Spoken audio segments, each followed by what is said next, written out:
pleasure today to talk, to introduce Laura LeBay, who's an inclusion specialist at Live, Work, Play.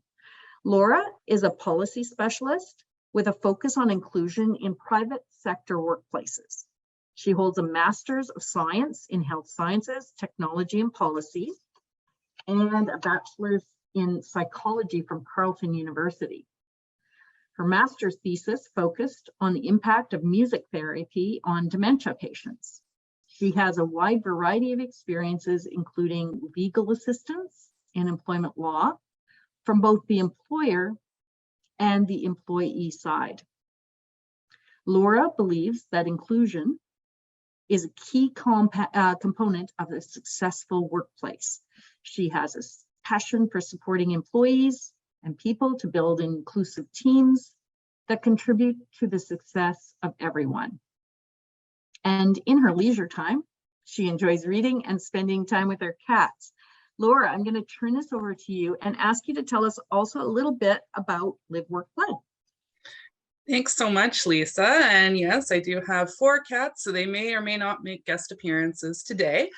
But yeah, so Live, Work, Play is an Ottawa-based organization that was founded in 1995. So we've been around for quite some time. And our mission is to help the community to welcome and include people with intellectual disabilities, autistic people, and people with dual diagnosis to live, work, and play as valued citizens. So my focus is with work. Our employment supports model has evolved over the years, and now we've found it's most effective to use a social capital approach. So really utilizing networks, employment champions, all sorts of different ways to connect with employers. And we've partnered with the Discoverability Network, which has been a wonderful resource to connect us with some really great supportive employers. And we've seen some excellent success recently as well through some of the jobs we've seen through the network. For example, with Calypso Water Park, we had some people working there over the summer, and it was a great experience for our candidates and for the employer. So really, really positive things happening. Yeah, I just saw the video, Laura, that Calypso did, and it sounded like a great experience for all those candidates that had the opportunity to get a summer job. It was wonderful. We've had lots of great success through Discoverability, but Calypso was a big highlight for our candidates, and I have to admit I enjoyed supporting it as well. Yeah, Calypso came on as an inclusive employer earlier in the year. And we have many, many employers. So we hope that you'll sign up, and we'll hope that you contribute. And we're so delighted to be working with Live, Work, Play and have your expertise today. And we're going to talk about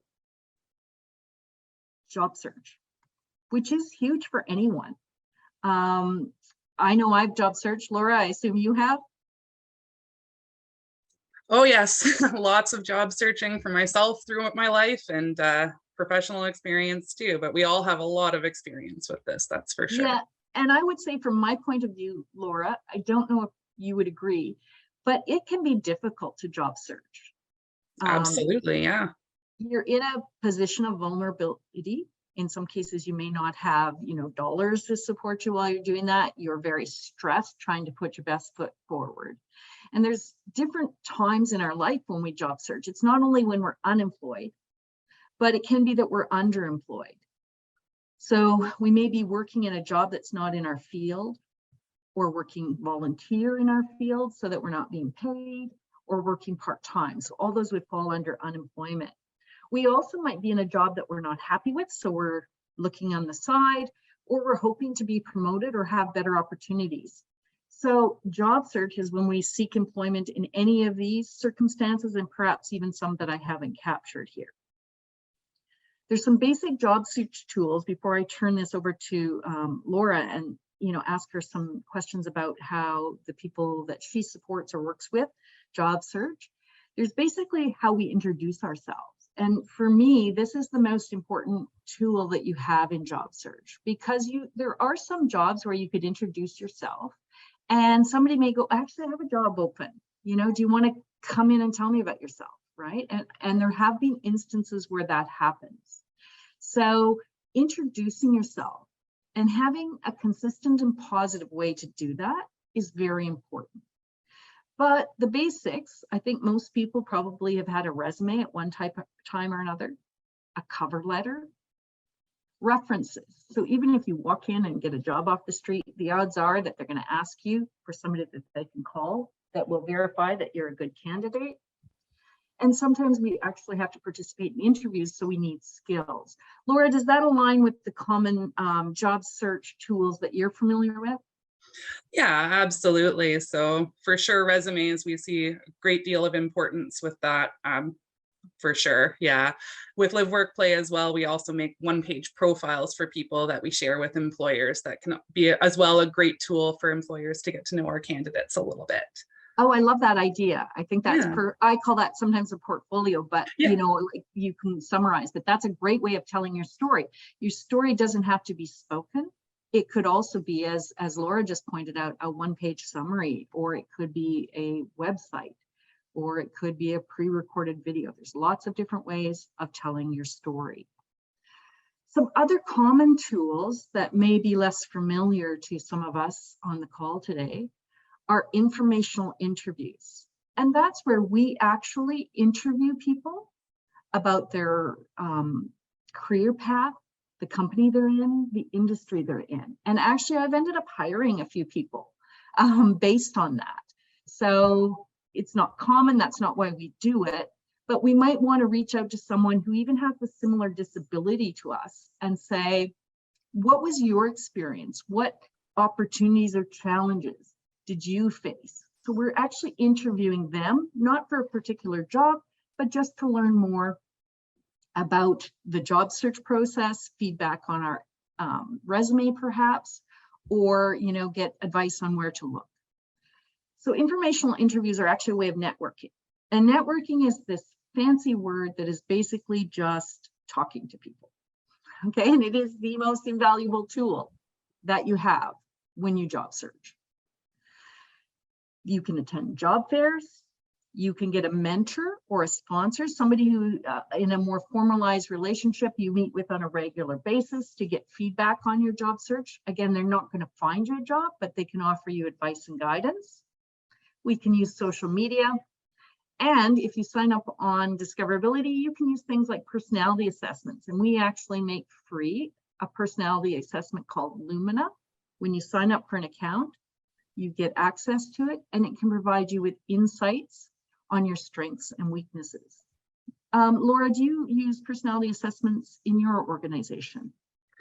We don't typically use them, but I do think they're a great tool just to provide a little bit of guidance for people on areas they might want to focus on, and just a really great way to sort of get to know yourself a little bit. I think that's actually something we could make more use of in our organization, actually. Well, when you have people sign up on Discoverability, just have them do the Lumina assessment. I am going to make sure they're doing that, because I think that's really, really great. And we do have all of our candidates sign up with Discoverability when they're coming into our supports program. So I think that's something we'll be using for sure.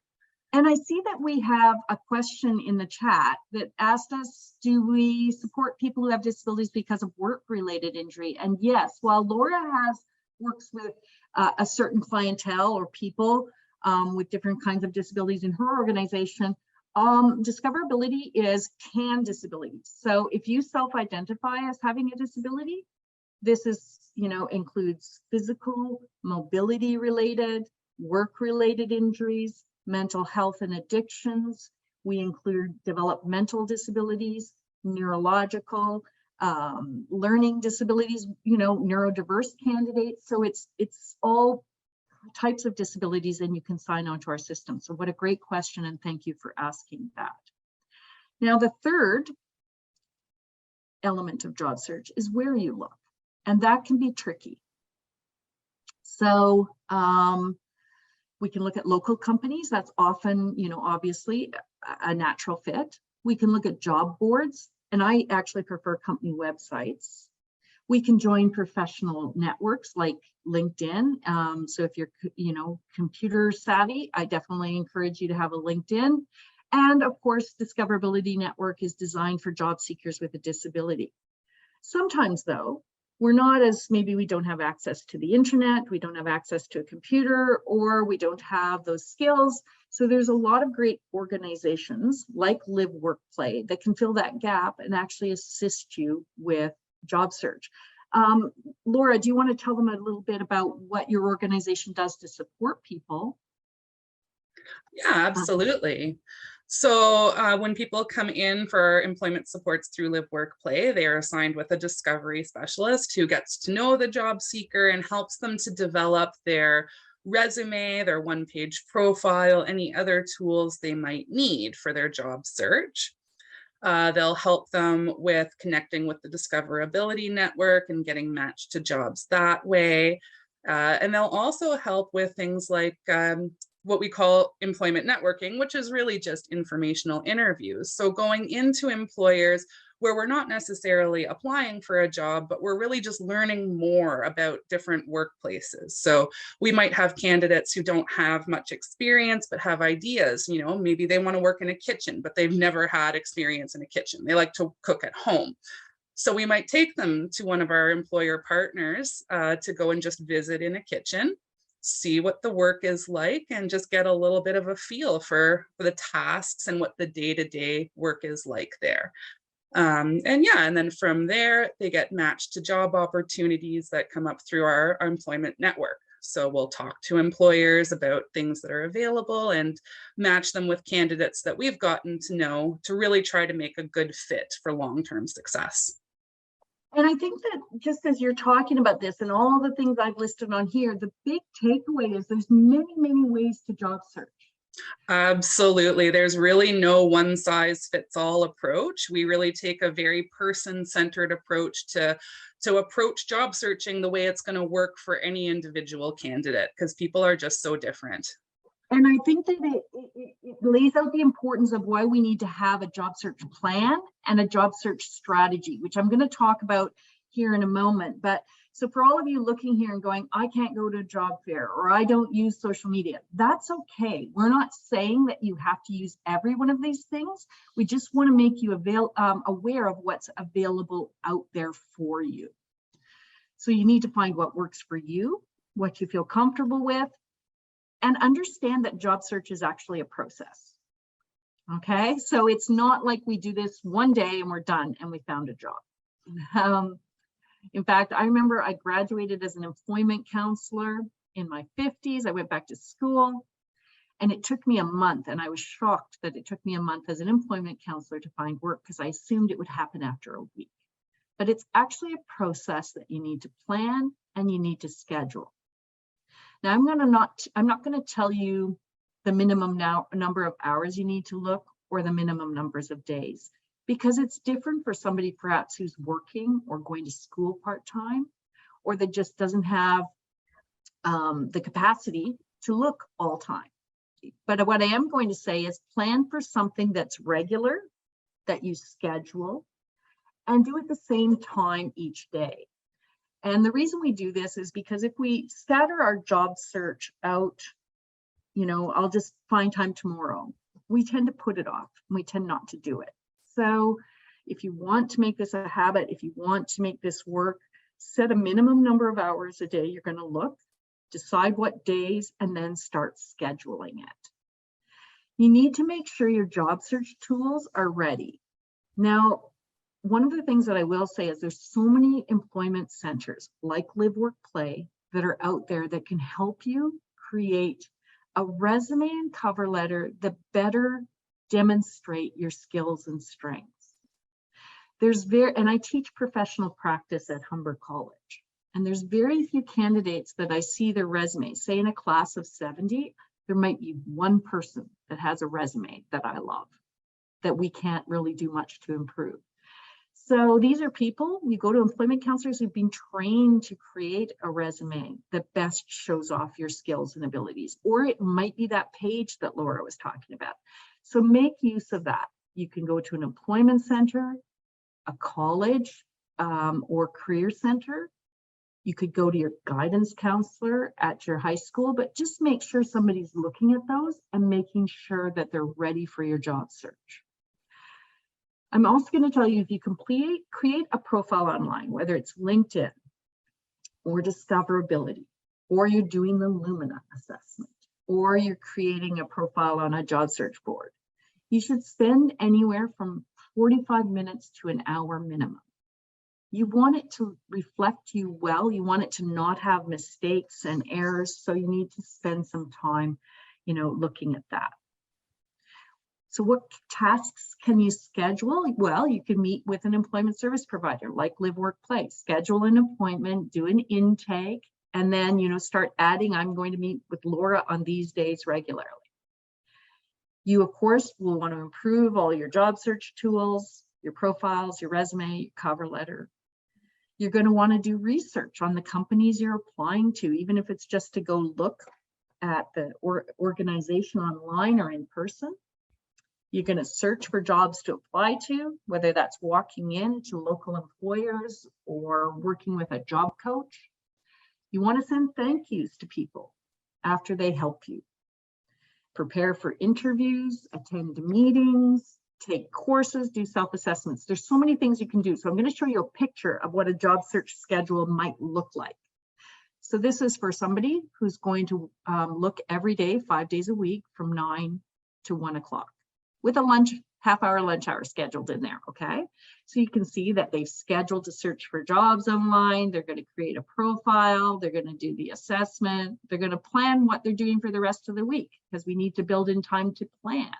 And then you can see that they're going to actually tailor resumes and apply to jobs, make a networking call. Like, there's just so much you can do. And this doesn't have to be your job search schedule, but you do need to schedule in time. Let's hear from Laura a little bit about other suggestions just on basic job search. So we're not focusing on the disability, but just on basic job search best practices, Laura. What do you think are the most critical tools that individuals have at their disposal? Well, I think the number one tool is really networking. I think it's all about who you know, right? And so just talking to people about what you want to do. It's such a common question with small talk, what do you do for work, right? So those kinds of questions are great. And this can happen anywhere you are. You could be at a yoga class and you're chatting with someone before yoga, and it could turn out that they do similar work to you and they could end up helping connect you with an employer. So never underestimate the power of networking is my number one thing for sure. I love that. And I'm going to encourage people to ask. Yeah. Ask. You never know, right? The worst somebody can say is, no, I don't want to look at your resume, right? Yes.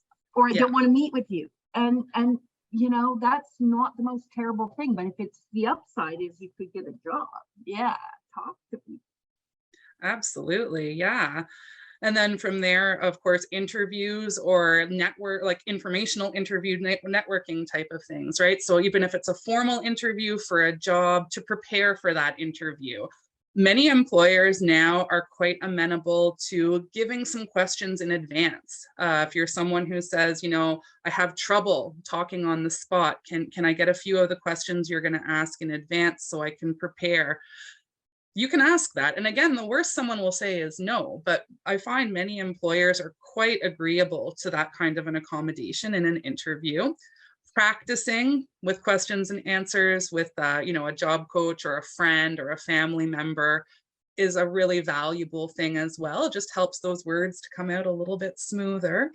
And of course, it always comes back to a resume. A really good, strong, error-free resume is so key. And we see this in our work, even when we've networked with employers and we have strong relationships, a strong resume is really, really important. So that's I think, something important to think about. Now we've got somebody who's raised their hand and has a question. So I'm going to let Lisa, share with us her question. Hi, can you hear me okay? Yes, we can. Okay, I'm a parent to a teen with a developmental disability, and if left to his own devices, he would just play video games all day and every day.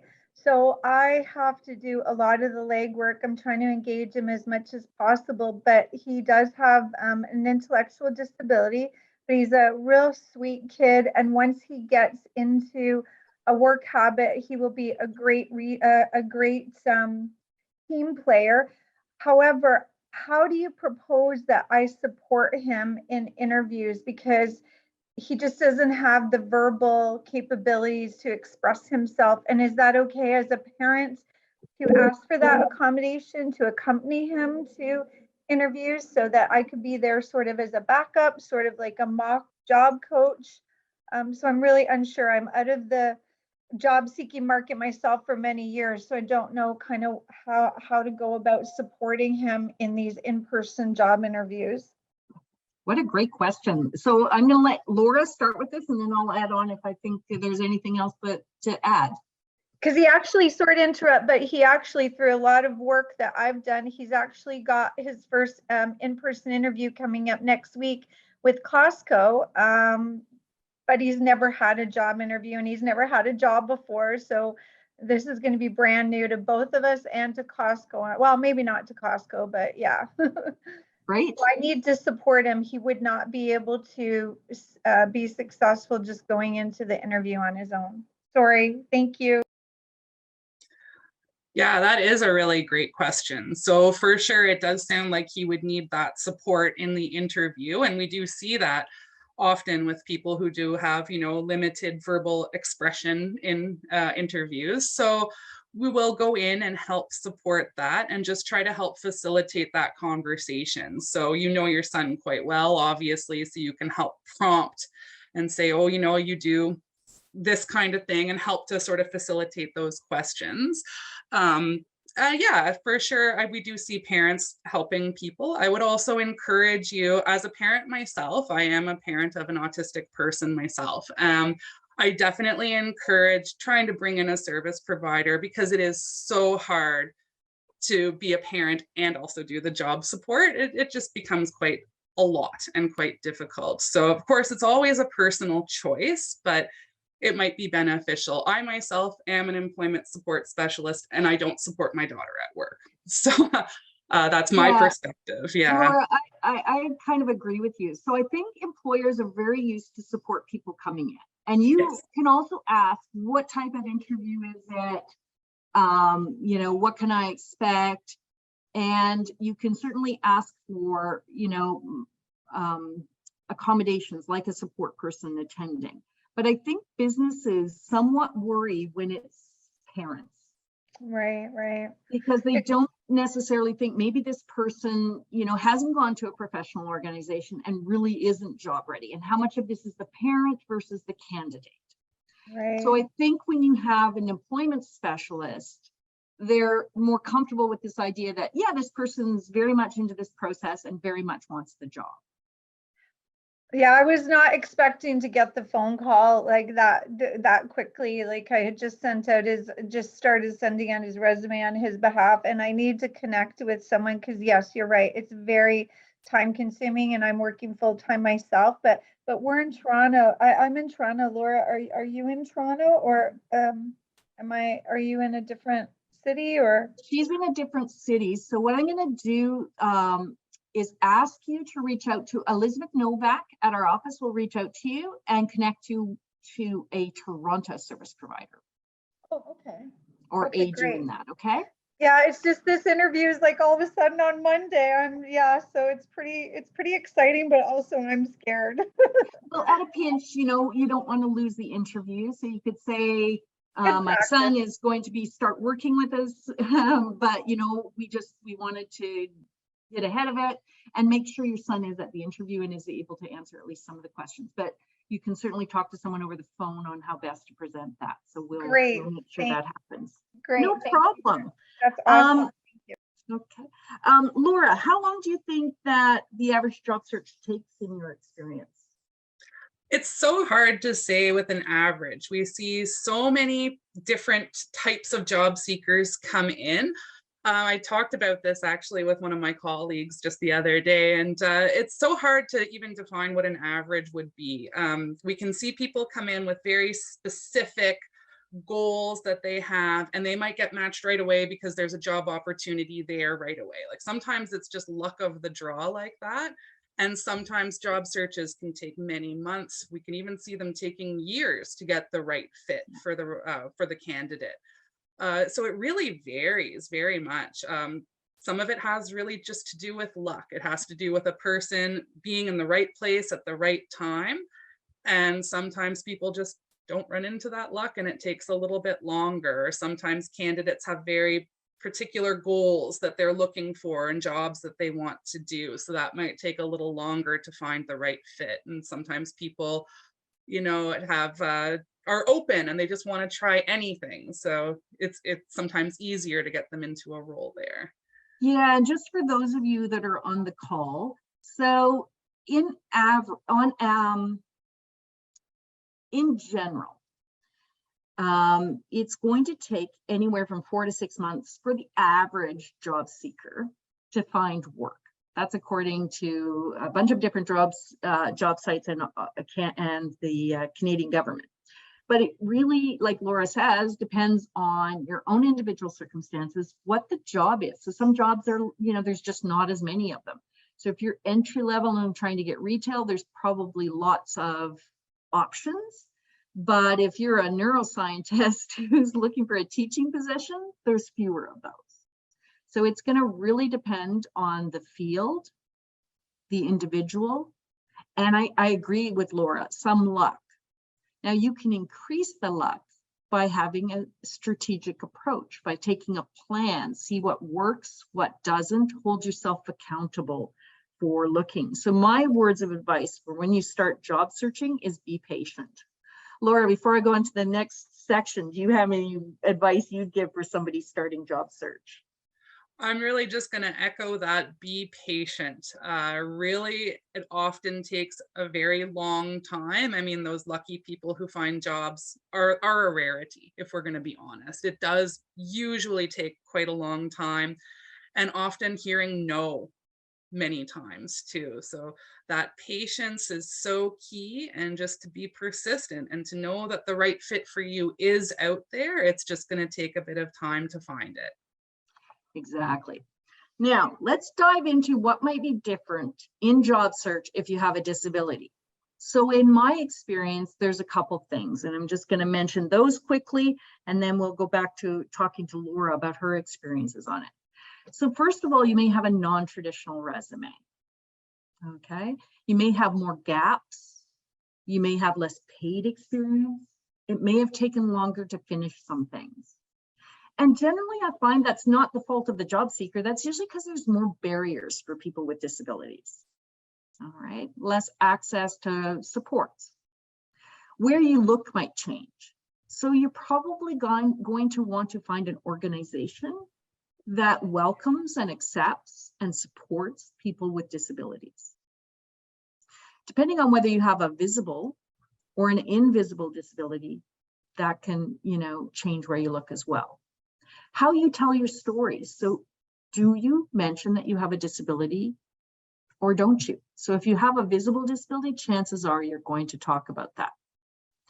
If, when, and how to disclose. So it is your choice to disclose that you have a disability. You don't have to though, unless it affects your safety or your coworkers' safety or your ability to do the job. You get to disclose anytime you want to along the job search process, and there's pros and cons for different times. You should always focus on your abilities and that you can do the job when you disclose, and then also what you might need changed, which is the accommodation part, if you're going to. And finally, you might want to find a mentor who is able to support you, who has a similar disability, ideally would also be in the field to offer you advice. Now, should you disclose, I'm just going to mention this. For those of you that have an invisible disability, I have an invisible disability, you might be struggling with this. And what do you disclose? Disclosure is not telling someone the name of your disability, okay? It's that you have a disability or a health condition. You can choose your own terminology, all right? You may also share what changes or modifications are needed so that you can do your job or participate in an interview. So I like the questions ahead of time. You know, I experience the world differently. That could be another way of disclosing.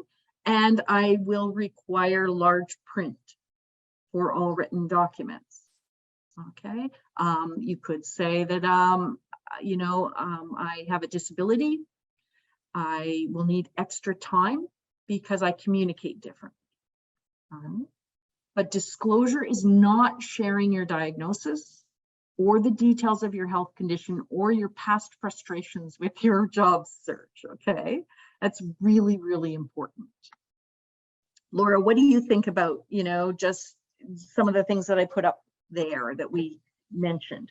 What other differences do you find? Well, interviews can certainly be pretty tough for many of the people that we support. The language and wording of questions for many of our autistic members, it has to be very concrete. It's very hard for people sometimes to understand those phrases or, sayings that might come up. So really seeing, well-worded interviews and getting some support for that to navigate, because it's a new social situation. It can be quite tricky for many people.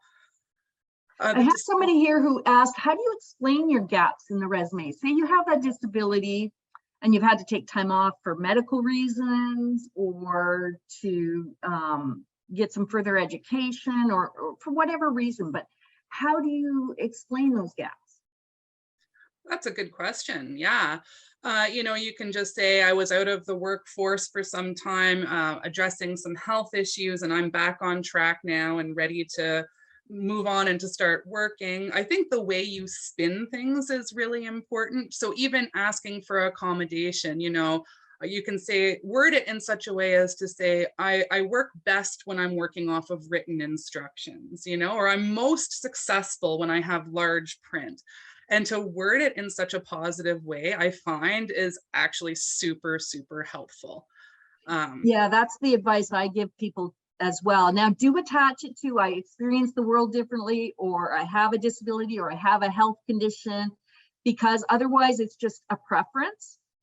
Disclosure needs to include the element that it's attached to a health condition, or the employer will just think it's a preference versus a need. Absolutely. Yeah. And your point as well of you don't have to disclose a diagnosis, I think is really important. Even for myself as an employment specialist, when I'm supporting a candidate in a role, I usually am not told what a person's diagnosis is because it's really truly not relevant for my work. What I need to know is what that person needs to be successful and how to support them to be successful. So I think that's also a really important key point. Now, what's the role of a job coach? I mean, we touched on this with the previous question in the first segment, but what is the role of a job coach or an on-site job, coach? So there can be all sorts of different roles, even before going on site to help prepare for interviews, doing that practice and running through of questions and making sure all those documents are up to date.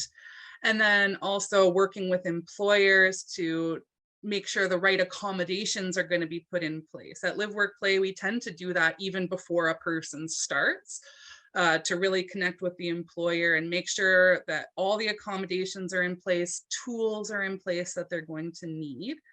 And then going on site too, when that's needed, to observe a person, how they're working, what kind of gaps might be there, and what can we do to help fill that gap.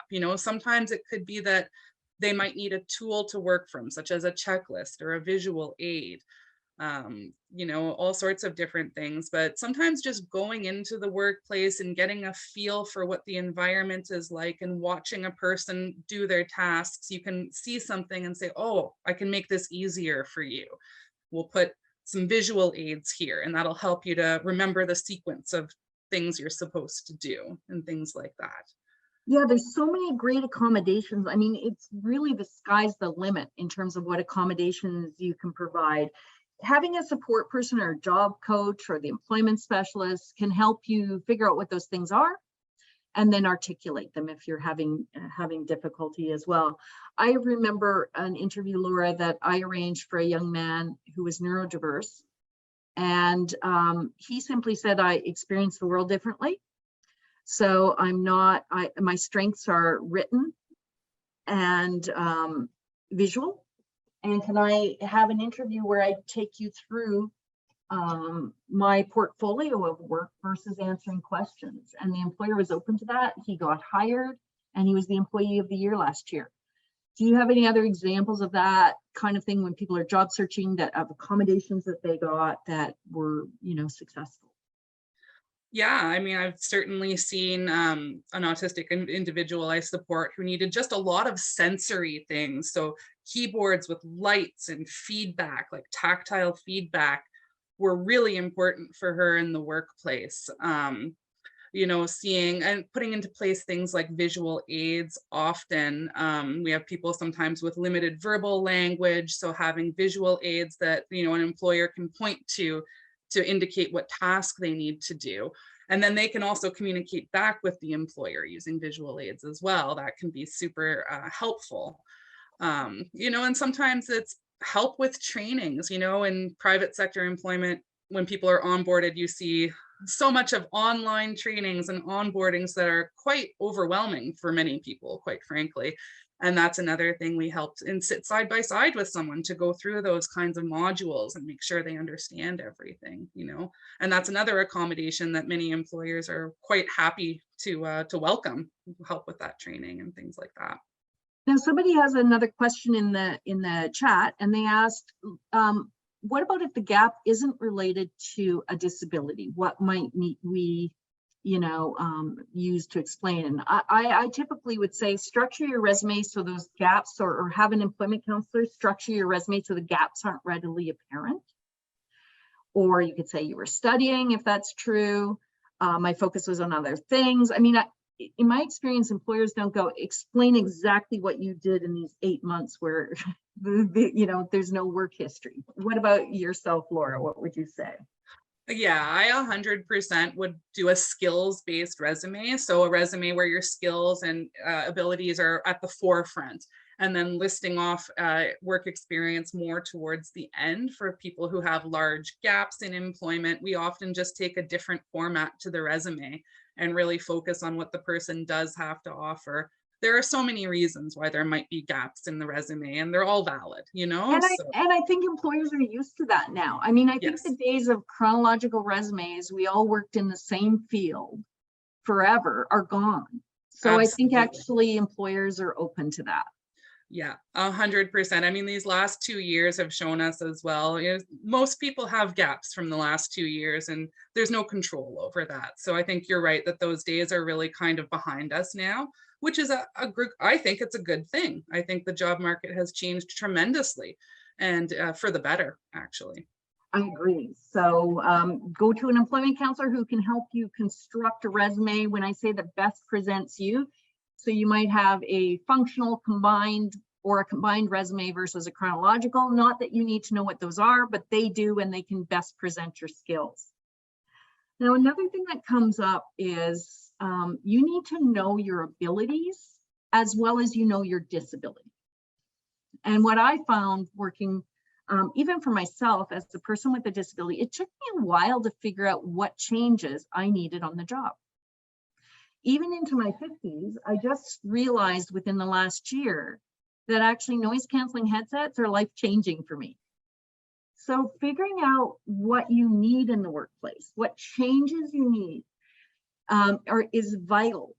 And then if you need that change to do a really good job, you need to ask for it. And that's that disclosure piece. Now, if you're not sure what changes you need, and if you're not even sure about your abilities, that's where personality assessments can come in, or an employment counselor is trained to help you identify what your abilities are and also what you might need changed. An accessibility center is another place to go, a disability organization or consultant, And if you want to do the research yourself, I love the Job Accommodation Network's searchable online accommodation resource. So you just type in SOAR and searchable, and up will come the link, or you can access it through this deck once we send this out. Really want to stress that accommodations aren't extras. So you shouldn't feel bad if you need one. They let you do your job really well. So sometimes it's a removal of barriers, right? Maybe the aisles aren't far enough apart at the office, or maybe you need to start half an hour late, okay? They can also be changes of attitude, so, you know, addressing stigma. But they can also be changes to, or the addition of tools so that you can do the job or attend an interview. Accommodations, you know, apply only to the essential parts of a job. So let's say I have a bad back, that's not my primary disability, but I can't lift things. So I don't need to be able to lift. Say my boss says to me, Lisa, can you cart these down? We're going to a webinar or an in-person session. That's not part of my job, so I don't need to be able to do that. I simply say to them, I'm unable to lift. So could we get someone else to do that? So standards aren't lowered, things just might be done differently. Okay, so you are entitled to an accommodation under the law, but the employer is entitled to decide what that accommodation is. So there's lots of different types of accommodations we can ask for. We could ask for training, maybe on our disability. We might ask for, you know, changes to the way we communicate. So we might ask for things to be written down or have a pictorial checklist, right? We might want to ask people to repeat information or provide closed captions. We can ask for tools. So screen readers, screen magnifiers, an ergonomic keyboard, an ergonomic workstation like the one pictured here, a stand desk. We might ask for a scent-free workplace or an animal-free workplace because we have severe allergic reactions, okay? We might ask for a private office. That's a big ask. Instead, we might ask for noise-canceling headsets or to be moved closer to a washroom. We can also ask for changes to processes, so flexible working hours or working remotely. Laura, do you want to share any other, you know, tools or suggestions that for accommodations that are under these categories?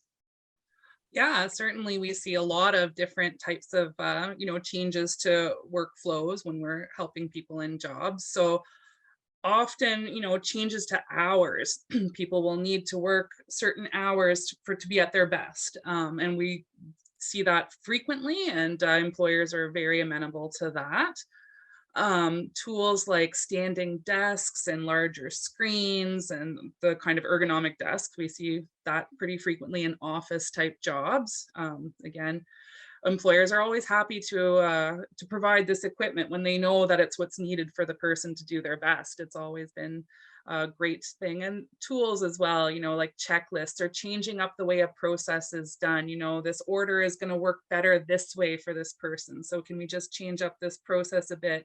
And as long as the job and the task itself is getting done, usually this is fine. You know, it's all about working with the employer and with the person to just make sure everything's working for everyone. Because like you say, a person is entitled to accommodation, and then the employer is also entitled to get their tasks done the way they want it as well. So it's really all about coming together and finding how that's going to work between the two. I find it's a discussion. Yes, so you're exactly. not demanding and they're not telling you. It's a discussion. How do we make sure the person is doing the best job possible or being able to participate in an interview? Because you can request accommodations for an interview. Exactly. And you are entitled to them. And then the employer, you know, helping the person be able to do that, because in the end of the day, the employers want you to be able to do your job. You want to be able to do your job, and then everybody's happy. Exactly. Now there's a like we're all on the same team, right? We Exactly. all want the same thing. So absolutely. Now, are accommodations requested upon when you're hired? When can you ask for accommodations and when do you receive them? So we can even ask for accommodations in interviews. You know, if a person needs certain things such as getting questions ahead of time, that's something we can ask for. And then upon, you know, being offered a job, or even in an interview, it might be a bit of a discussion, right? Of, you know, oh, well, how would we want to amend this process for you? Or how would this work best for you? That can be a discussion in the interview. It can be a discussion pre-hire, during onboarding. Even once a person has started, they might not realize what they need until they've started doing their tasks. And then it can be a discussion. It can be an ongoing discussion, really. It should be ongoing, I think, Yeah. because you Yeah. want to check in that it's working. And sometimes we have disabilities that change over time. Absolutely. Yeah. Yeah. Or people grow and learn, and they might not need the same accommodation anymore, you know, 6 months down the line. So yeah, we really see it as an ongoing discussion that starts right at the interview and it continues throughout employment. Yeah, so you can ask for an accommodation at any time, as Laura said. That could be even a year into your work. Yes. Okay, you don't have to tell the employer at the beginning. Maybe you don't know, but you realize. So, you know, I'll use myself as an example. I'd never worked in an open concept office. So the first time I did was at the Ontario Chamber of Commerce, and I quickly realized within the first week that this was not okay for me and that it was interfering with my work. So I went to my boss and explained to him that I was having difficulty. And he said, where's the problem? And I said, it's too noisy, I can't concentrate. So he moved my desk. That didn't work. So I went back to him and said, okay, it's better, but it's still pretty noisy. So we did the noise canceling headsets. That worked most of the time, but sometimes it didn't. And he said, then on the times when it's too much, book a private office for, you know, however long. And if they were all booked up, go work from home, but just let me know. So there's a whole example of how it was a discussion over a couple months to try to get it right. So that might be around training. Maybe you need more time training, or maybe you need one-on-one training instead of, you know, just watching a video. There's just so many different ways that accommodations can play out. Anything to add to that, Laura? No, I think that really does sort of get at it. I mean, accommodation is ongoing, and it's something that does go on throughout employment, you know, and that's something we really try to make clear with the employers we work with. Yeah, exactly. Now, a couple of last thoughts for you, and then we'll open up for some more questions. So I'm going to always encourage you to focus on your abilities. No employer is going to hire you because you have a disability, but they will hire you, you know, if you have abilities and happen to have a disability. So you need to know what you do well, and you need to be able to state what those are. So even if it's, I, you know, will be a great worker, I don't miss work, you know, I'm able to complete tasks on time, whatever the things that you are. I've completed this training, I know how to cook, whatever it is, know what your abilities are and talk about them as much as your disability. When you're job searching, thank people for feedback, both negative and positive. Sometimes when someone gives us negative feedback in job search, we learn something about ourselves, like maybe we've been focusing on our disability instead of the things that we do well. That's valuable because it means that you can change that for the next employer you speak to.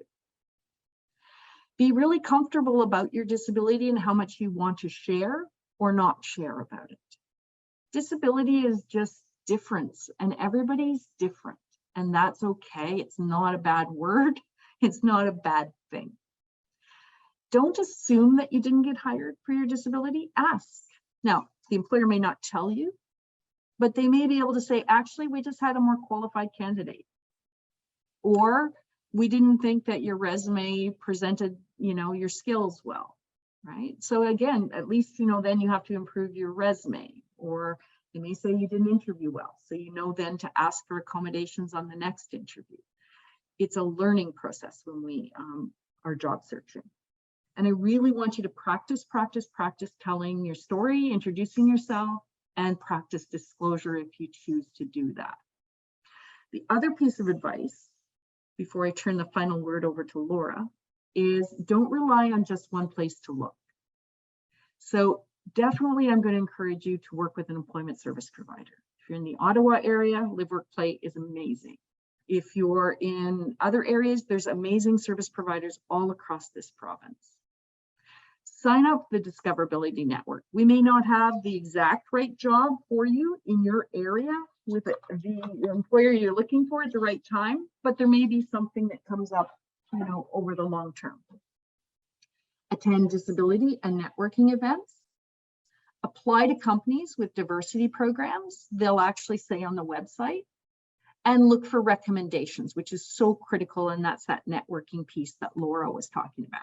So final thoughts for you, Laura, and if you have questions, I'm going to encourage people to start putting them in the chat, and we can either unmute you or we can address them before we sign off for this week. So I'm really just going to echo that diversify in your job search. The more you're putting yourself out there and the more different ways you're doing that, the more luck you're going to have. It's really all about looking at what's out there, doing your best to network. So work with an agency. I think that's a great way to do that. Also looking at job ads, and I'll tell people that I work with, even if they are working with Live Work Play, and you know, we're working on job development for them. Still, it's a great idea to look at job ads. Like, just look at the job boards. You don't have to apply if you really don't want to, but look at what the opportunities are that are out there. Get an idea of what you're looking for. Network, network, network. You know, you can practice introducing yourself everywhere you go, you know, chat with people, and just find out more about other people and get your name. Again, like I said, you never know who you're chatting with at the gym class or at the grocery store. That could end up turning into a job lead. And if not, it's still a great way to practice. And to definitely just continue to try and get your name out there and to work at getting work.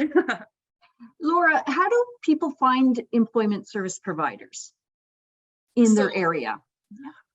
That's a good question. So we're linked through ODSP. So people who are on Ontario Disability can link up through it with us through them. You can also look through, I believe, Employment Ontario helps with connecting people with service providers. All sorts of provincial agencies would help with that. Yeah. Great. Yes, and there's websites that if you just type in employment service provider and then you type in your location, some suggestions will come up. In order, we've got another question about how to, you know, apply to companies with diversity programs and how do we know who they are? Well, there's signals that they can send. So some companies are very, very open about hiring diverse candidates. So Costco is one, so well done getting a Costco interview. But like I know Canadian Tire also has a program. They work with the Abilities Center a lot. They'll often say, we encourage diverse candidates to apply for these jobs, and that'll be on the job posting. And that's usually, you know, one of the first ways we can see if companies are interested in hiring people with disabilities, that they actually state that. They'll also ask you, do you need an accommodation?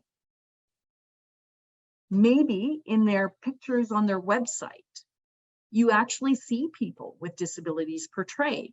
That's a really strong signal that they are open to hiring people with disabilities.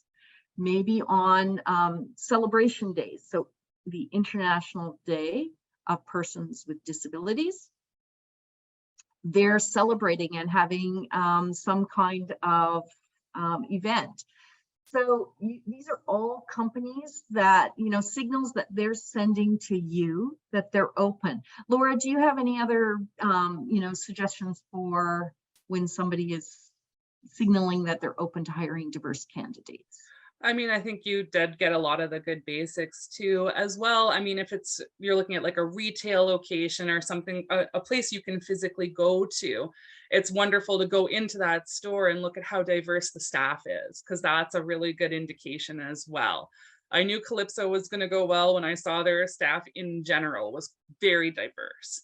And that's really, it's a good signal right there. You can't always do that, of course, but that's another way to sort of look. And like you say as well, if they're asking, you know, if you need accommodations right in the job posting or in the application, that's a good signal that they're going to be very open to accommodating. Or if their building has accessibility features, Yeah. right? That's Yeah, a really good signal. So do they have signage in Braille? Do they have an accessible ramp? So there's lots of different signals we can look for. Now that said, we're at 2 o'clock. Laura, thank you so much for joining us today. Oh, thank you so much for having me. I've really enjoyed this. And I really want to thank our interpreters today, Cynthia and Savannah. Great job. I know that there were a lot of long words and unfamiliar terminology. So you've been amazing. Thank you. And thanks for everybody for tuning in.